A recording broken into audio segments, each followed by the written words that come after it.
Salut, c'est Trado. Alors pour faire plaisir à un généreux donateur, voilà une vidéo pour la TECOR.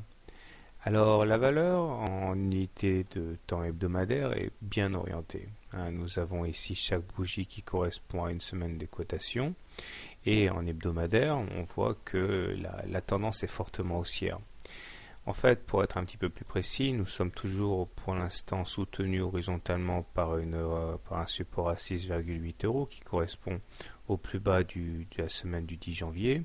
Et nous avons réussi à confirmer cette semaine le passage au-dessus des 8,75 euros qui correspondait au plus haut intermédiaire de 7 septembre, la semaine du 7 septembre.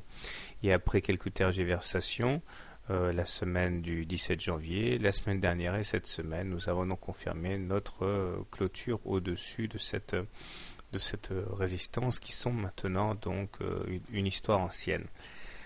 De manière plus court terme, nous sommes à l'intérieur d'un petit canal haussier noir hypothétique dans lequel nous pouvons effectuer des rotations et même une percussion contre les 7,9, les 8 euros ne remettrait pas en cause cette tendance dynamique haussière.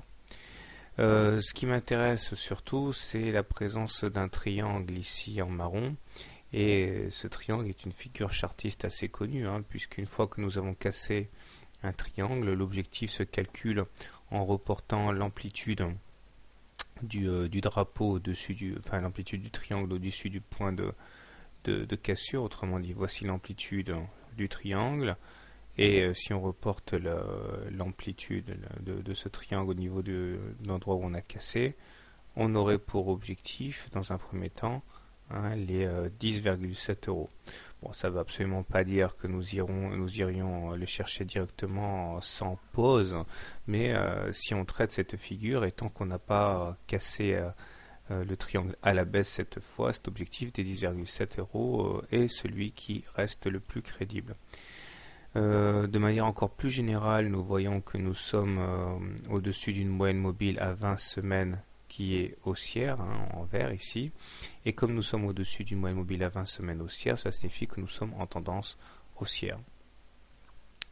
Maintenant, si on regarde les indicateurs techniques, le MACD au-dessus de son signal, c'est bien. Le stochastique au-dessus de 80, ça veut dire en zone de surachat, ce qui montre bien que les haussiers ont la main. Et le momentum est également positif. Donc on n'a pas franchement d'alerte à ce niveau. Le seul problème, j'aurais envie de dire, c'est que nous avons maintenant pris beaucoup de liberté par rapport à la moyenne mobile à 20 semaines. C'est-à-dire ici, qui est maintenant en ce moment à 7,7 euros. Donc on est 2 euros au-dessus de la moyenne mobile. Il existe une loi, hein, en trading et en analyse technique qui est la loi de la retour à la moyenne mobile. Regardez ici par exemple, là aussi on s'était complètement désolidarisé de la moyenne mobile à 20 semaines et au bout d'un moment, poum, on revient sur cette M20.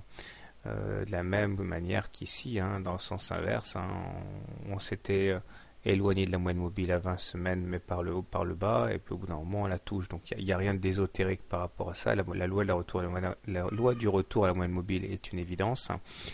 Et le jour où ça va se passer, on risque de perdre quand même pas mal d'euros au passage. Il faut avoir les reins assez solides pour encaisser le choc et surtout avoir la chance de ne pas être rentré parmi les derniers pour ne pas prendre le retour à la moyenne mobile à 20 semaines dans les dents.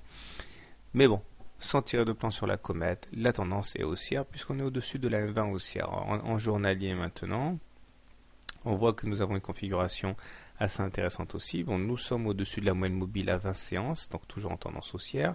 Les indicateurs techniques sont moins bien orientés puisque le MACD, bien que positif, est sous son signal. Le stochastique, bien que sur des hauts niveaux, a croisé son signal à la baisse aussi.